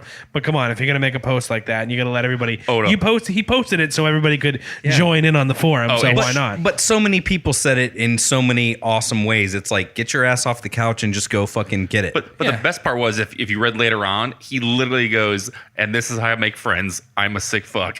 Like he literally was like, I missed that. yeah, dude, it was great. Good for him if that's how he learns. But it's No. He literally was like just basically trolling everybody. I don't think he even believed what he was saying. He was just actually saying to fuck with everybody. That's funny. Well, he certainly got a shit ton of response on that. He got it right. Like I said, he trolled them. We trolled all of us for sure because I saw yours, I liked yours, and I was like, man, this guy needs to get out of his ass and just go get in line with the rest of us. Yeah, I think I just said something to the effect of. I mean, it's like your we can real find problem it. is solved because they're both still on tap. Yeah. Exactly. You live in Phoenix. That's what I said. You live in Phoenix. I went to his. I think I clicked on his name. I was like, you live in Phoenix, dude.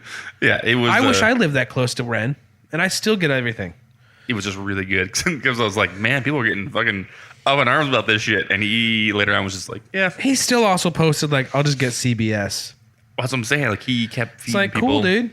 So yeah, I mean, I guess to me, maybe I took it as him just trolling everybody later on, but. Hey. Maybe he was serious in the beginning and then was like, maybe I shouldn't say that stuff. He's like, 150 people respond to this. It was a lot of people. It was like, but the best part was everyone in the beginning didn't realize that he was mad about having to stand in line, and they kept giving him like places to go to get beer. I know. Like, did you even read what he said? They're like, there's lots of good places you can go get beer. And you're like, it's not right. It's impossible. It's if you get a couple of friends and hanging out in craft beer, you're gonna figure out a way to get your hands on some of this stuff. Yeah. And you know what? You're gonna miss some IPAs, and they're brewing them. They brew more every day. They brew so more many. of them every day. It was several breweries brew day today, and I bet a couple of them made some IPAs. For effing sure. Amazon. Amazon. Wilderness. Amazon just had their release today. No, Wilderness just had their release today, and it's we missed it. What was the release for today? What was the name? Repeater? They did Repeater, and they did pecan pie in cans again. Right. We missed it. It's okay. It'll be all right. We'll either catch cans at Wandering. Did you see the or one we guy? won't. The guy was like, went and had Repeater today. Meh. I would have put some along What a those lines. douchebag comment. But it's funny because I always want to like key up a comment to those guys and be like, if you're not going to help, local beer, shut up. But everyone's entitled to their opinion. I'm totally behind But that. so aren't we? Like, But that's a really douchey comment. But Wilderness came back around, and did you guys see what they posted? They already fucking blew all the kegs. It's not even on draft anymore. For Repeater. They blew the fucking kegs before they blew the cans. Yeah, I mean, that's awesome. Good for them. That's the thing. Yeah, it must be really shitty. But you know what the thing is? I missed that can. I'm not even sad. I would have put. I've got 1,000 IPAs I need to drink in that cooler behind us. I had Repeater. I also had Repeater. That's what I would have said. And how was it? I didn't have Repeater actually. I just would have said that I had Repeater twice. Well, you ruined the effects. Oh, then. sorry. Go for it. Okay. Man. Like I don't know. Chase, I love you. Don't hate me. Don't hate me anymore. Oh shit, that's funny. But you know what? I'm sure it was a great beer, and like I said, they're brewing more every day, and everybody hates them. Per that article guy. Yeah. Just come back around to Stop that. pretending to like IPAs. No one even likes them. All right, so two things. I don't know if Jeff, do you have any more news going on? Nope. Anything?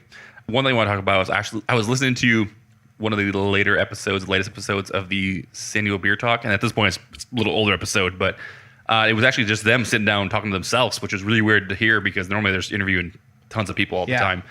But in there, they evidently had a kind of little issue or whatever with a Instagram post they made where it was like they basically had this giant wall of beer, and everybody thought they were like kind of like pitching, Virgin beer for some odd reason or something. It was an ad form or something. Oh, I remember that post. Yeah. I was like, well, evidently That's several people going to pick up beer. yeah, I know. I mean, first, I'm like, evidently there's some dumb people Douchebags. because nobody really figured out what that was, but people thought it was actually like an ad for them. That's besides the point. That's not actually what I took out of the discussion. Is they got to go a day early. So Bergeron actually did what they call a social influencers release. they released to these influencers a day early for a can release. Nice. So a bunch of people from Instagram or Twitter or whatever, SD Beer and Talk SD Beer found Talk was one of himself on them. that list. So they actually got to go early and pick up, some beer. Very nice. So if anybody's listening to this from the Valley that does that kind of stuff, feel free to do a social influencers early release. We won't let you down. We will definitely talk about it, Instagram the shit out of it. Oh, yeah, we'll talk about you all day. Rent House, if you're listening, the Soro Society sold out. Make it 202 and 203. Let's actually talk a little bit about that for anybody who's already missed out because it's well gone. Oh, it's well gone. We don't know if any of us remember. I think 90 minutes, right? Is what it sold out this year. Did it? Yeah. Santa might have been in line for me. I don't know yet. Well, I'll find out on Christmas fingers Day. Crossed. Yeah, fingers crossed for all three of us, frankly. But yeah, new for we don't have to get too many details, but new for it for this year was what can releases, all public can releases can get up to whatever the limits are for each individual release, but you can pick them up a week after. Yep. And that's huge, sweet, man. That's Right. sweet because they do Love a that. lot of lunchtime releases, a lot of them, and hopefully we're done with them, boys. For sure. Luckily, we work close. Yeah. That helps either a lot, way. too. Yeah. So regardless. I got really cool bosses, so that helps a lot too. Yeah. Yeah. No, you don't. I have a cool boss. He's not my coolest boss anymore, but It's okay. He is your coolest boss. He always was. damn. All right, so the last thing I have. I'm sitting right here. It's getting awkward. I'm sitting right here. Yeah, there you go.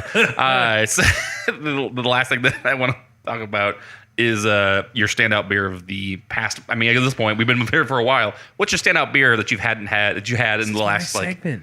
like the 7 weeks? Last couple weeks or so. I know, which is funny is we talked about this forever. Yeah, we did it's it my one segment. time and we never did it again. Yeah, we did it. Oh, we did it like on episode 2 or some shit. It was ridiculous. Yeah, but we're doing it every time now. Every time we do this, which we haven't done this in forever, so No, we're going to do it with guests every time, All every right. show. There you go. Yeah, even with guests, so they can tell us their last standout. Yeah, I just think it's a cool idea because we all drink at like lot. cool tap rooms or have a cool can from a like. Wait, I thought you said pool tap rooms. I was Pool, like, we play a lot of pool at Four Beaks.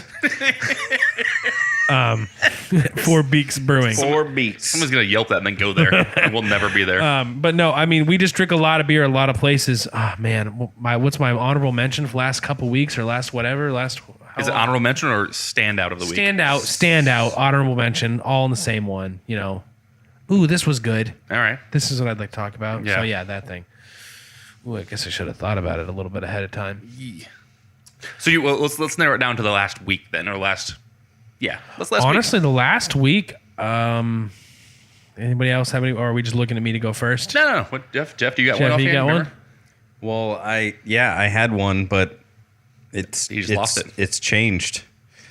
Dang. And I mean, I don't want to dog anyone, but I mentioned it before. I was at 12 West, and I did their the Weight, which is a bourbon barrel aged wee heavy. Oh yeah. Oh my god, it's so good. It's so good. It's Bourbonzilla. Nate, you would fucking hate it. Your head would explode. It's so good. It blew me away. I went to 12 West, and me and my lovely wife were sitting there. She got a pizza, and I was drinking beer, and the lovely Jalen came up and was asking me, did I have anything from the anniversary, which I hadn't. Right. None of the good barrel aged stuff. And I told her I was thinking about doing a flight of the stuff I didn't have. And she goes over and she starts pulling the Weight and the barrel aged Deadbolt because she knows they need to warm up to reach their optimal flavor. So anyway, that's the kind of service you get there. I mean, the people at 12 West were amazing. So the Weight is good, but the beer we just drank, the Rowley. You picking Rowley? Côte d'Or, man. That's What? that's my fucking beer of the week. That stuff is amazing. And we're gonna drink one more. We're gonna pause real quick, pour another one, and drink another one to finish up the show. Okay. All right. And we'll come back and do with ours. Pizza's on the way.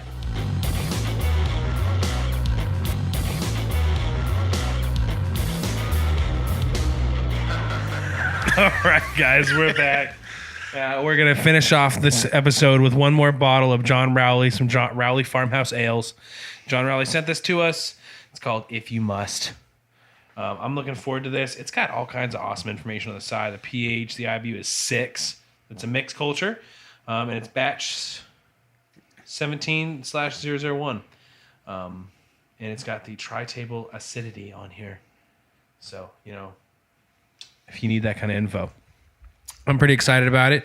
We got 3 clean glasses here from the Honor Society at Rowley Farmhouse Ales because, again, evidently Honor Society members. fuck yeah, super special Honor Society. From the Untapped application from the Rowley Farmhouse Ales page, If You Must starts with our Ab Initio base, which uses the heirloom grain Sonoran white wheat and is finished with Brett Brooks Vardre after souring. We then went to a step. Let me start that over. We then went a step further with this beer, as we had a freshly dumped Chardonnay barrique that we racked on into on top of some freshly pressed Pinot Noir grape skins. Aged beer in this barrique for 101 days before bottling, as we're shooting for a restrained funk level. Special thanks to our good friend Kareem for pinning the name for this beer. Funk if you must. Must. I see what they did there. Ha! Because like the grapes, you see? Well, there you go. Get it? All right, so if we were talking about the our favorite beers of the past week or whatever. Yeah, that's what we were doing. I definitely like that fucking Rowley too, but I can't. Rowley was a good one. Jeff took it. I just can't take Jeff, or I can't be like, oh, I agree with Jeff at this point. Sure, because, sure you can. It was So I'm going to be it even was that more good. lame though. In my week of the beer, honestly, my beer of the week, man, I would have done this. I would have said this to him before we even started this. Is Jeff's homebrew of that Milkshake IPA, Wow. that Cactus Cooler. I really enjoyed that, and I enjoyed it even more on the 2-hour train ride. Yes, But I thoroughly enjoyed that beer. yes, I thought it had good. I thought the bitterness, the hops, it was just the levels. It was well balanced. Looking at Chris on that one, it was just a good beer, and I really liked it. So that would be the standout of the last week. Can you hand me that bottle real quick so I can smash it over your Thanks, face? buddy. Yeah, no, absolutely, bud. Yeah, give me the empty one. My wife's in your living room. Oh no! I can hear my English Mastiff barking at him through the wall. Well, I was telling her about the house we just saw. Nate's. Oh, there you Nate's, go. Nate's The got this Caesar house? crazy Christmas decorated house in his neighborhood, and we were just talking about Yeah, it. it's My really wife's fascinating. yeah, we saw it. I'm in Nate's living room. You're like, Yeah, I can hear I can hear Tonka losing his shit. So let's do a little tasting on the. Actually, yeah. Let's taste this absolutely, beer. I'll smell it. But somebody's got a weak beer there. Standout of the week. It's to your left, Jeff. Jesus. Ooh, that smells good. I have these T-Rex arms. This is so nice and golden. Yeah. Explain this. What? Yeah. It First of all, smells good. what does it look smells like? Super good. It's just honestly, it's golden ale. It's got it's no clarity, medium clarity on it. It looked You see. I wouldn't say it's like super transparent. You see the finger through it. It's opaque. You can't see through smells it. good. I can't see my hand through the glass. You can see the carbonation. It's bubbling, so it's gonna have some pretty decent carbonation. I went for the taste. Sorry. That head has some really fine looking bubbles on there. It looks pretty. Yeah, it does. carbonated, How right? about that nose? I want to bottle this for Christmas morning. What does That's it? what I What does want. it smell like? There's definitely some funk there. There's Yeah, definitely it's some good funk. Nice, delicious funk. Some funk, some wine. So far, what I'm noticing about John's ales that I really, really like is the way the carbonation levels on these. I'm loving it. Loving it. No, Jeff just went to the Yeah. taste as well. Jeff just went somewhere else for a minute. It's really good. It is really Yeah. funky smelling. It is. It has does. and not necessarily a bad funk, It's right? But no, it's a good funk. No, no, oh yeah, no, oh no, yeah. no. If you like sours, this is the best funk. It's the best funk. So the way this smells to me is like when Wow. I want a beer to be sour, but it's actually more funky than sour, Yeah, right? But it's some more a sour. little bit more tart kind of, but it's a sour. Yeah. beer. Yeah, I haven't tried it yet. So that's what I was thinking. I was like, this is more tart than it is sour. Yeah, it is tart, but I mean, it's just I mean, it's up there on sourness, but it's not like strip the enamel off your teeth sour. good. The mouthfeel on it is intense. It's so good. Definitely carbonated. I lo- could have tasted it. I love the way John carbs his beers, man. And I'll say this: this definitely is cheek puckering sour. compared to that friggin' last one we had. You think so? Oh yeah, like my cheeks just friggin'. I'm not catching much. I mean, yeah. I mean, not. I was gonna say not catching much. What I meant to say was much difference. Much more than the last one, but much less than that new fashion we had. That new fashion was sour as hell. Oh, new fashion. Yeah, it was the Yeah, pure project bottle we had a couple episodes back. Getting some salivating into my cheeks with the sourness because of it. To me, this is Not more, quite. I mean, I drink a lot of sours. It's medium sour to me. It's really, really good. Yeah. Well, no, I don't say that as a bad thing. I of course not. I don't want to imply that.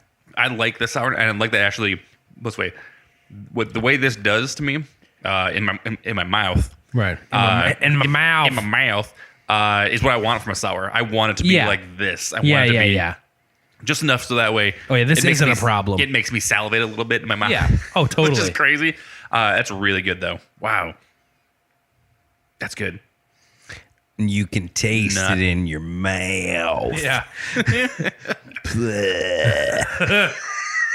Man, that's super good. If you must, if you're anywhere in Santa Fe, holy shit, get over to Rowley Farmhouse. We Ales. need to make a road trip.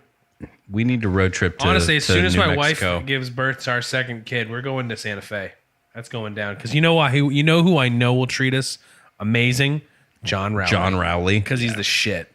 Well, and award-winning chef making food there. Yeah, no, he's got himself So- a nice little spot. So Yeah. no, I just want to thank him again for giving us some bottles. I'm already at the point where I'm not okay just drinking his beer. You know, it's like a legit gastropub, and I need to make that It's happen. gonna happen. I bet there's a hotel close to his place. We're gonna find out where it is. Figure it out. We'll make it happen this year. Yeah, I just want to thank him again for sending us some bottles to drink on the show. Thanks, Jeff, for bringing on his home brew. Super good. Glad you guys liked it. My beer of the week, by the way, because before Nate starts trying to wrap the show up before it's I'm over. rapping. He's getting there. I It's can see it. coming. So I would say that I don't want to steal your guys' beers. You can't do it because there were really good beers too. I did like that that last one from Rowley as well. But this is maybe a little bit more than a week old. But the K-Lax from friggin' 12 West, they actually released it in cans Totally. recently. We talked to Noel and Noble almost took up his ass. Those cans, the K-Lax in those cans. It was better. It was almost better in the cans, and K-Lax is really good, but in the cans, it was even better. It's hard to nail canning too. Yeah. It was really friggin' good. So what you're saying is you prefer it in the can. Oh, I love it in the yeah, can. my dad loved it too. Right in the can. But no, he did. My dad loved that beer out of the can. He was like, let's have another one of those. Yeah, it dude. was a good beer. It was just well balanced. Which is and funny tasty. because, funny story, I ran into Papa Libby. Exactly. We were Picking that literally beer up, right. were literally walking into 12 West at the same time. That's so funny. So, Small beer world, man. Yeah, That's how it small works. beer world. All right, that's a good standout. Appreciate that. So, well, let's wrap it up, Nate. Yeah, let's wrap it up. They're going to find us on Instagram. Please come check us out at Hoppy Craftsmen. Same on Facebook. Come out, like more. There's there was almost 2,000 of you on our Instagram, or over 2,000 of you on our Instagram, or over 1,000, whatever. We're getting, I think we're at 1,700-ish, I want to say. All I'm saying is, for every one of you that's on Instagram, go ahead and give that Facebook just a little click on the like there. There you go. Help us out there, and just keep listening to the show. Any one of you that downloads this show, you are the shit. You are the best. So, iTunes as well. Go to iTunes, leave a review. Leave us a review. Leave a rating at least. Go do that. Unless you don't like the show, then just go ahead and hit us up directly. We'll let talk us- about it on the side. But even if you don't use iTunes as a medium, if you're a Google person or use Stitcher or use some other, Yeah, it helps us. but it helps us because If you want to support the show, it's as simple as leaving an iTunes review. Well, a lot of places actually still pull a lot of their information about rankings and other stuff and ratings from iTunes because let's Seems face old it, school, but it is what it is. they started it. They're kind of the grandfather of all Right. podcast we're- stuff. So we're gonna keep hammering it. If you really like us, you like hearing this voice, Jeff's voice, Chris's voice. I don't know why you would. no, I don't know. Either. Give us a review on iTunes, please. iTunes for sure. And then Please. hopefully by the time you guys hear this podcast episode, we will also be on Spotify. What? Yeah, so Spotify opened up their doors before. They were very, very selective of who they actually had podcast on. Evidently not anymore. So us riffraff are getting fucking in there. So That's sweet. submitted it. It should be in there within either this week or next week. And so by the time you hear this, it'll be 2 weeks later. We should be on there. So search for us there as well. Awesome. Unbelievable. So, hoppycraftsmen.beer is live and active. Yes, hit us up on hoppycraftsmen.beer as well. So if you actually have hoppycraftsmanpodcast.com, good news for you. It will redirect you to our new website as well. If you go to hoppycraftsman.wordpress.com, also will redirect you. So you can always get to our new website. Can't get away from it. You can't. Welcome. So, Jeff, who are the raddest fucking people in the world? Raddest fucking people in the world, as We're you gonna know. have to Cena fix that for Gomez. this, Cena Gomez has stepped it up. We introduced a couple new tiers. She bought the $5,000 one. Well, She's saving, she said. She's crazy. She's saving for it. She's looking into that one, but cut her a discount. she's already experienced the $5,000 That's true. level. So That's I mean, true. She gets we've it been for drinking free. with her. I mean, she's an amazing human being. Her husband's amazing human being. Cena makes these awesome like beer-based whoopie pies that her hubby brought to us for a one of our shows. The previous episode, if you listen to the previous episode, we actually had them on the previous episode, not the bonus episode that was between these two. The previous full episode. Exactly. Good stuff. San Diego Beer Talk Radio. Thanks, guys. Even though you throw some shade in the last one, you know, you guys are talking about the Arizona beer scene and make a few yucks. Must be rough living in a fucking county with like 1,000 fucking breweries. How do you guys find content to report on? So thanks. Must be tough. Thanks. You're welcome. And Mark Ballesteros and Javier Gonzalez, thanks to all you guys. We really appreciate all of our patrons. You know, you guys throw a few bucks our way every month. Every little bit counts. We appreciate the smallest amount from the bottom of our hearts. It helps us do what we do. So thank you very much that you care enough to throw some of your hard-earned money our way. No, and word on the street is that we might have another Ballesteros brother Oh, there we go. being our patron and supporter as well. And I told a real good story about my wife. He's tired We're of gonna try being to on the get there. coattails of that other Ballesteros. Always. Jesus. So if people want to become a patron of this show, where should they go? www.patreon.com/Hoppy Craftsmen. So we have a lot of good tiers. We started at $1. We go up from there. If you actually want to be mentioned on this show, I think you start at the $5 range or $3 range. $3 range, right? Yep. So really easy to do. It's like if you want to really think about it, it's like buying one of us a beer once a month. And you know you want It's actually cheaper than almost that. Tell you the truth, $3. I don't know what kind of beer you buy for $3 a month. Maybe the shit beer at freaking Wandering Tortoise, but Yeah. it's like $3. So We'll wanted to do mention you on the show. We throw some stickers your way.